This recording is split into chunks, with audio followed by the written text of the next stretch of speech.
All right, so yeah, let's get to it. Um, yeah, so I went through your videos, and I think I have a few things that I want to talk about. Uh, just I guess in general, in terms of learning a fighting game, this isn't really going to be like a comprehensive Giovanna exclusive guide because, frankly, even though I have played against the character a ton, I haven't actually played as Giovanna. This is probably the most I ever have was making this video. But yeah, I've played a reasonable amount of fighting games over the past like 10 years or so. There are certain like commonalities that I think are important to picking up a new fighting game. And I just want to kind of run through those really quickly, elaborate a little bit on there's going to be 5 things that I want to talk about mostly. And hopefully, through that, and then we'll take a look through the replays, you will have a better idea of what you need to do to improve than you did before. So yeah, let's get to it. So right off the bat, I have already watched the replays that you posted, and I guess the primary thing I noticed, in neutral, actually, you know what? Let's just start with the 5 things first, and then we'll kind of go into each of them separately. So yeah, number one is going to be a game plan. So what your character wants to do, how can you accomplish this? And I want to go over maybe a small array of complementary neutral options to help you accomplish that game plan. Number 2 is knowledge. So I'm going to show you a few resources for where you can find your character's frame data, your character's Gatling options. It's a pretty helpful resource. Good to know, not like comprehensively. You don't need to know everything on it, but like generally, it's good to know uh, how your character works numbers wise. Number 3 is going to be setups. So we're going to talk about what you should do to get Oki off of your character's most common knockdowns, pressure strings, round start options. Number 4, combos off of your most common starters first. And then number 5 is like experience. So these are things that I think, 1, 2, 3, 4, 5 are important for learning a new fighting game, for being successful in a new fighting game. All of these are going to come with time. None of these are going to be something that you can pick up in the next week or two. And that's totally fine because I've been playing fighting games for 10 years and I still suck. So, you know what? It's a journey. So yeah, it is a fun one though. So yeah, let's start with number 1, which is a game plan, what your character wants to do and how you can accomplish this. So right off the bat, as you probably are aware, Geo is a character that doesn't have a ton of projectiles to use in neutral. She wants to get in her opponent's face and use her oppressive hit throw mix-up to crack the opponent's defense, land a big counter hit by maybe shimmying them, uh, catching them going for a throw tech. So what can we do to accomplish this? Well, first off, I did already look through your replays, and the one thing that I noticed was we were kind of lacking a framework or a structure for how to approach neutral. When I saw the videos, I saw a lot of this, like a lot of this, like a ton of this, and I saw a lot of this, and I saw a lot of this. And while, especially Spiral Arrow, like this one, it's not like a bad move to use in neutral, but one thing that I kind of picked up on was the fact that really, if the opponent was paying attention, they can pretty much beat all of our options, like every single option that we use in neutral, with one button. They can pretty much 6p everything that we can do in neutral if their timing is on point, right? Because they can like 6p through everything. And I'm not sure if, as a player right now, we have the countermeasures set up to beat a 6p. I don't know if we've thought about how to beat a 6p, or if our opponents are even doing 6p. Who knows? It's the Wild West when you're outside of Celestial, so no clue what people are doing down there. But let's start fresh and think of a couple of complementary neutral options that we can use to accomplish our character's goals, which is to get in, get a knockdown, and start pressuring the opponent. Number one, something that I didn't really see you doing because generally I would say we seem to be uncomfortable with playing on the ground and playing at a distance. Because number one, our first seems like our reaction or our first reflex is to always go airborne, which for Geo is not the best because she has amazing ground buttons and an amazing step dash that can be cancelled on frame 2. It's a very safe way to approach the opponent. It's very fast and again cancelable. So she is very scary on the ground. Significantly less threatening in the air, I find, barring a couple of options that she gets at like 50 meter. Guilty Gear is labeled as an air dasher, but generally, especially with Giovanna, her ground options are a lot more scarier than her air options, so we're going to start there. One thing I noticed you never do is throw out a 2D. And again, this kind of pertains to more like, I would say, like the knowledge part of those 5 things, but just the understanding that Geo, when she 2Ds, she has a very low amount of recovery frames. So it's very safe to do in neutral. Not many people are going to like reaction, like Sacred Edge you. I don't even know the input for Sacred Edge. The hitbox is very disjointed, which means that when Geo actually sticks her leg, or well, the dog's leg out, you can't hit the dog's leg. So it's a really good move to just throw out there sometimes. But I don't want to just talk about what moves are good. I want to kind of go over why they're effective and what they beat. So that way, when we actually transition to a match, we have an understanding of what beats what, and we can rotate through our countermeasures as our opponents hopefully adapt once we start fighting stronger people. So what does 2D actually beat? Well, let's think about it. It is a ground move, goes out very far, has a huge disjoint, small amount of recovery frames. What does it beat? Well, it actually beats pretty effectively people running up and sticking out a button. You normally land a pretty big counter hit for throwing that out if people are like pulling up on you and trying to far slash or like 2p or 6p or something. So that's really good because then, and I don't play this character, so we can do like, something like that, score a knockdown, and we're in the mix already.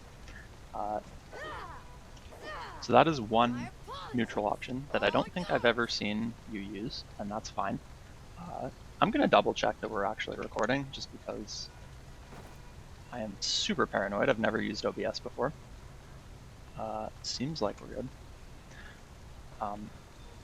So yeah, 2D. Stops people from running in at you on the ground. But what does it lose to? Well, I mean, if we're using this move to take up space on the ground, then what are we not doing? Well, we're not covering the air.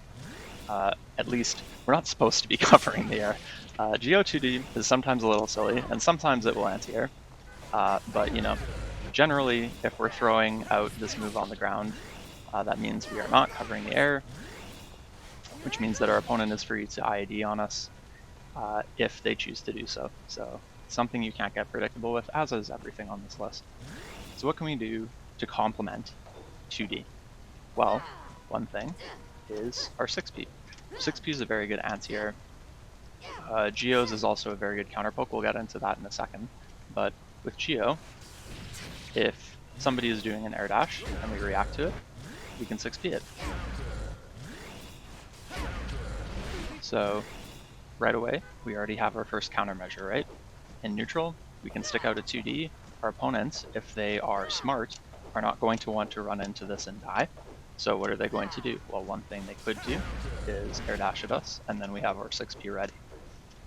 Again, this isn't supposed to be like it's a framework, right? So as you start a match, you've already done your thinking beforehand, so when your opponent starts air dashing at you, it is something you've already given thought to how to beat, and that means that you're ready. When the match comes, this is kind of like the thinking that you do before the game in training mode.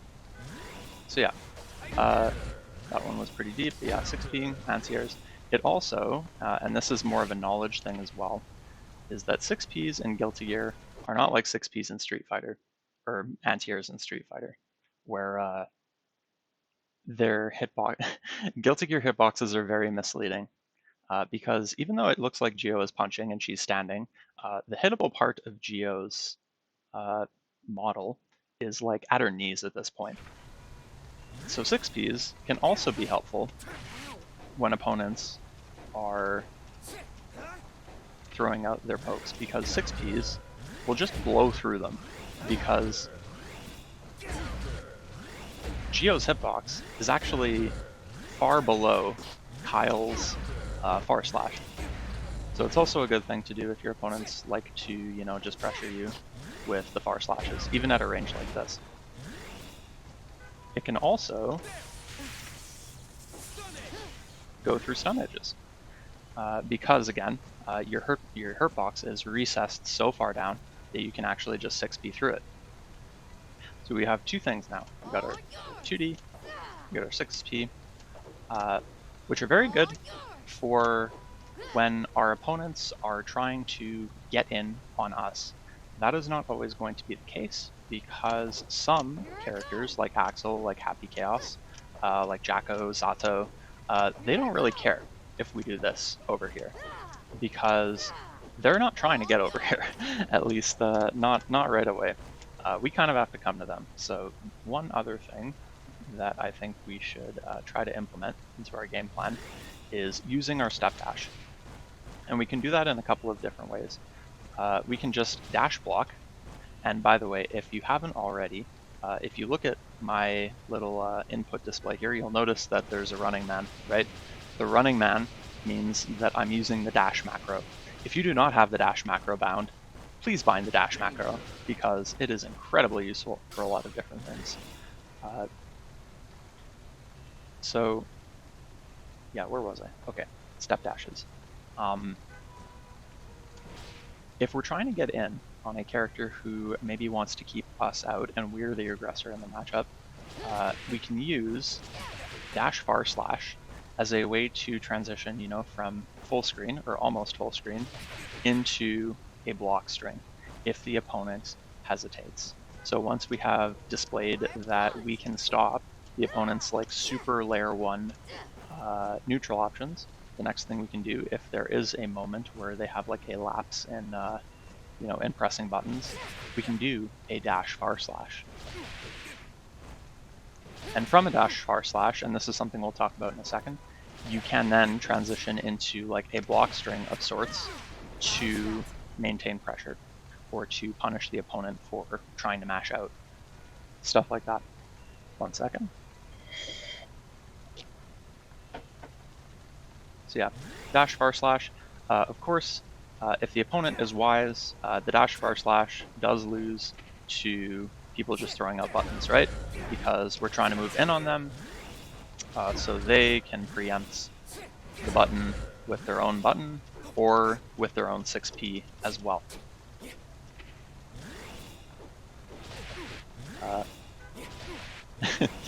I swear this works. There we go. Yeah. So yes, it's another thing we've gone over. Let's do 2 more neutral options that I think are pretty complementary to these, and then we'll kind of move on from there and do maybe a bit of a recap.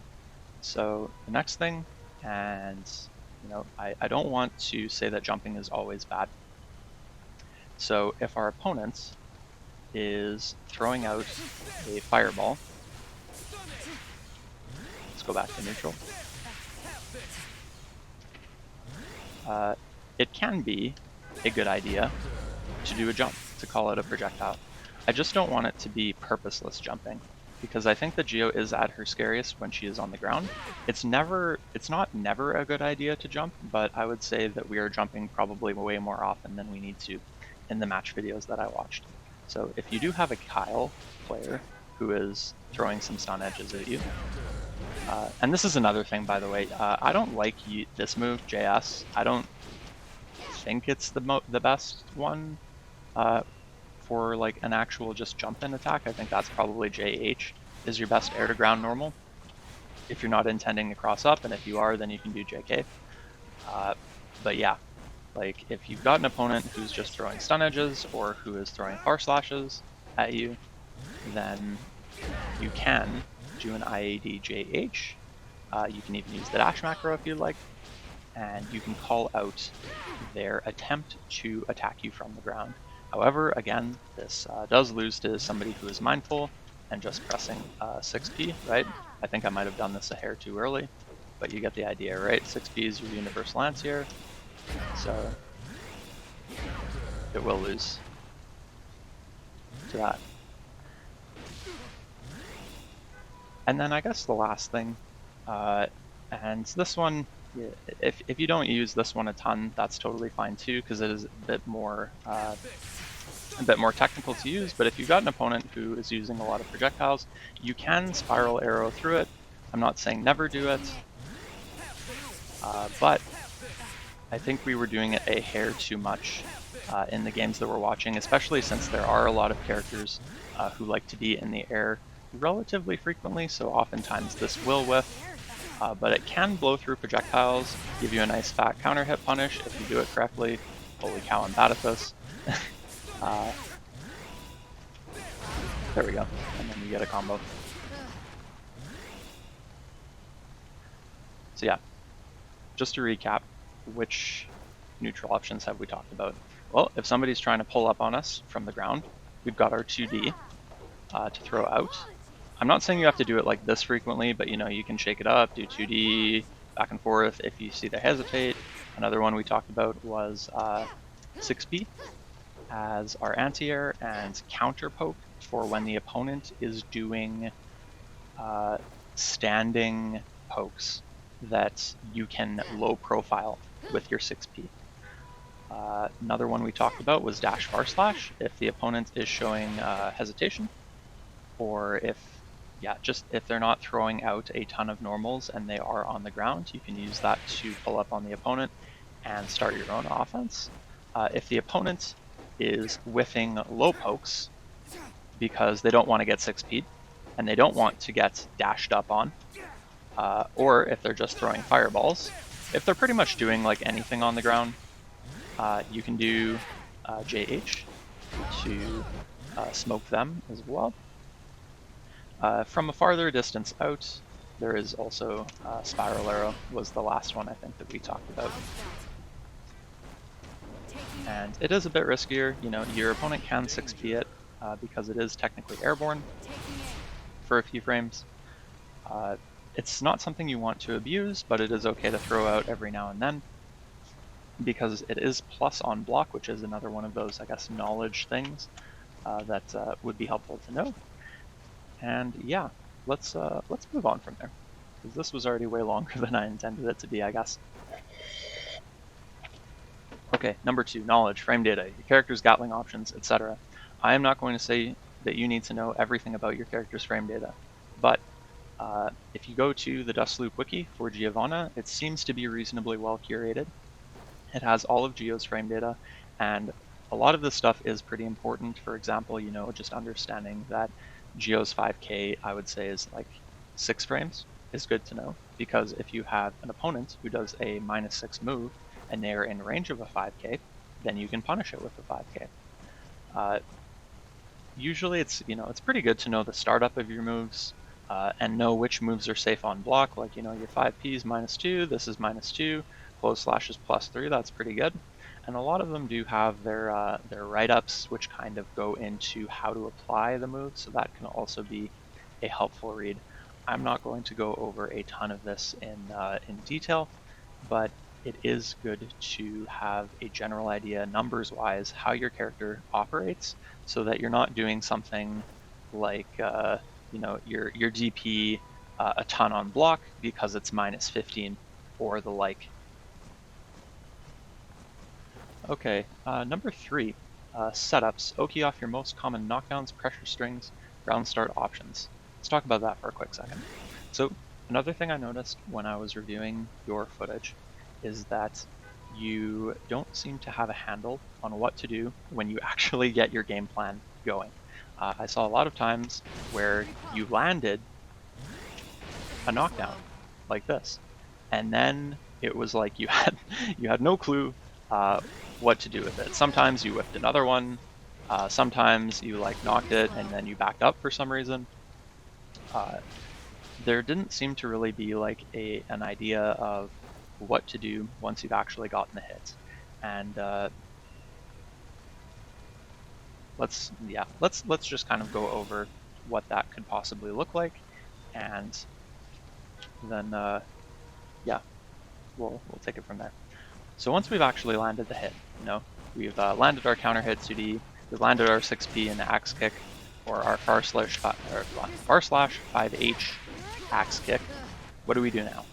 Well, super basic, and you will beat everybody online after you do this, I guarantee you, is once you land your most common knockdown, which for you will probably be this move, after you combo into it, is dash forward twice and then close slash.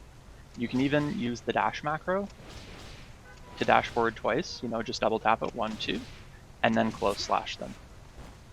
So let's see what that looks like. Tap, tap, close slash. See it again. So, from a far slash, same idea, right? Tap, tap, close slash. If you do that, you will meaty the opponents as they're getting up, which means that if they are mashing, they will be getting hit, which is good, because that means you can pretty much loop the situation, right? Because if you hit a close slash, you can just go into the same combo, right? Close slash, 2S, 5H, and the axe kick. This is something, if you don't have this in your hands yet, I would recommend you spending a few minutes in training mode, just getting comfortable with this input. Because this is your layer 1.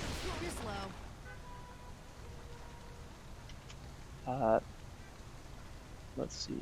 Okay, yeah, most common knockdowns, pressure strengths. Okay, so what if your opponent's actually, is playing the game, recognizes that you're just doing a block string again? What can you do from this point? Well, if you notice that your opponent is not cracking, like they block this second hit, right? Maybe we'll turn on opponent status, guard after first hits.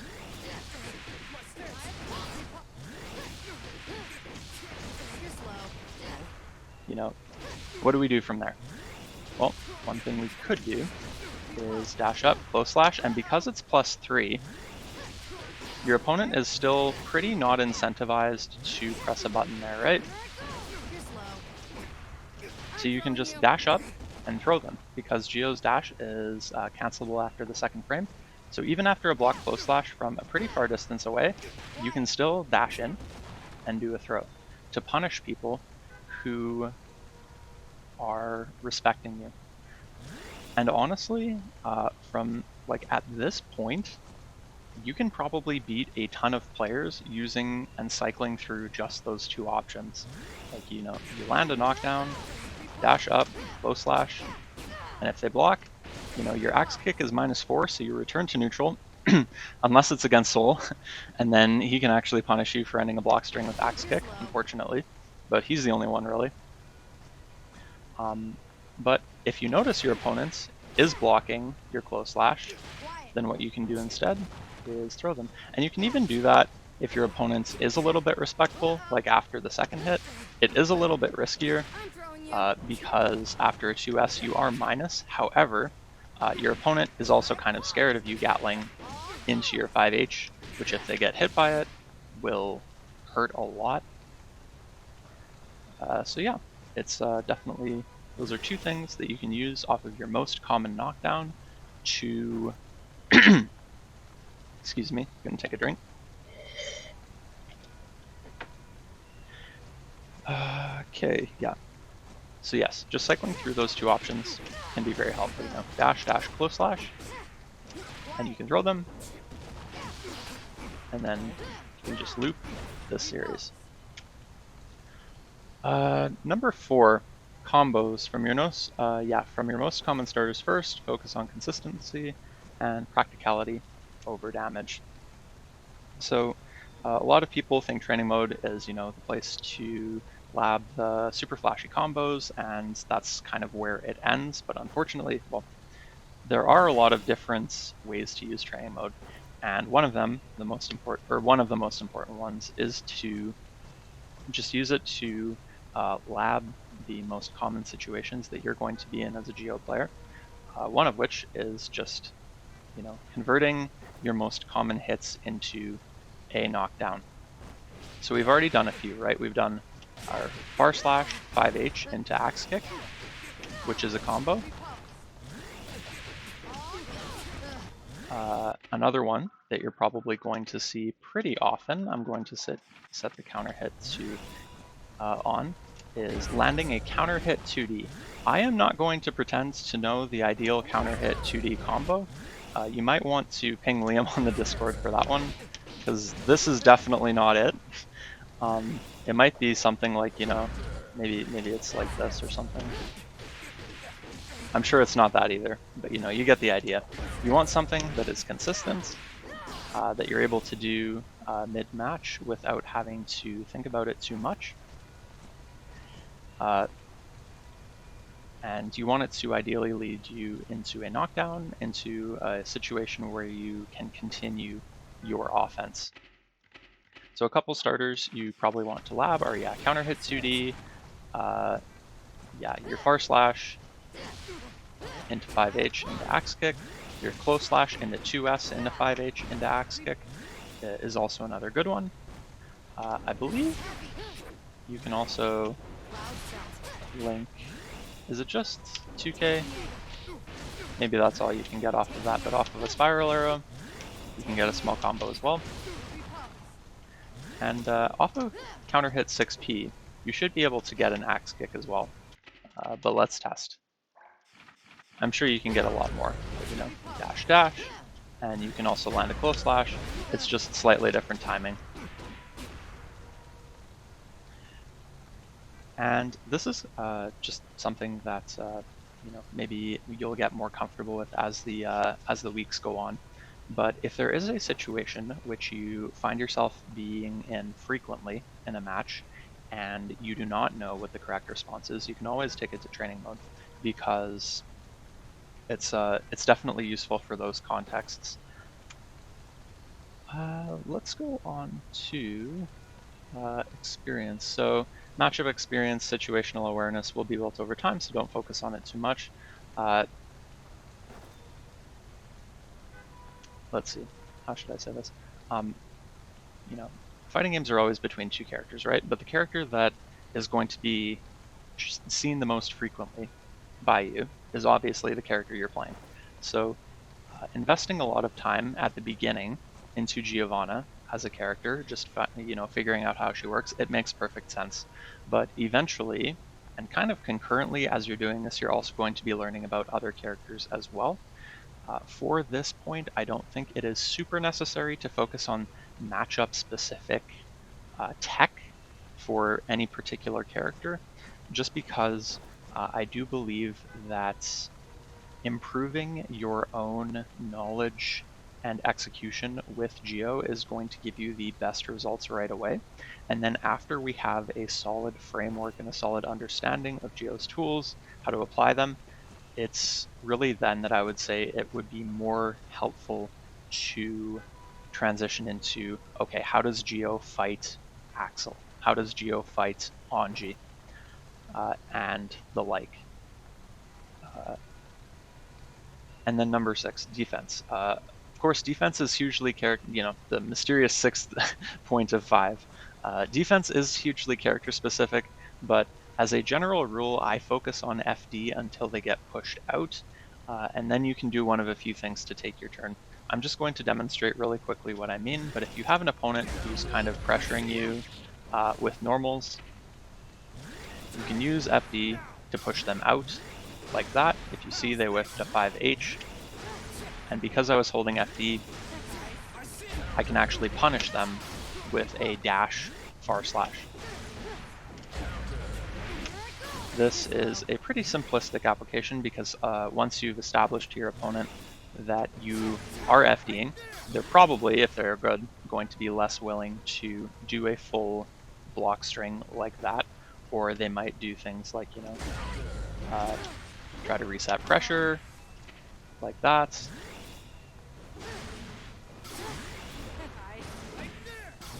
And leave them a bit safer.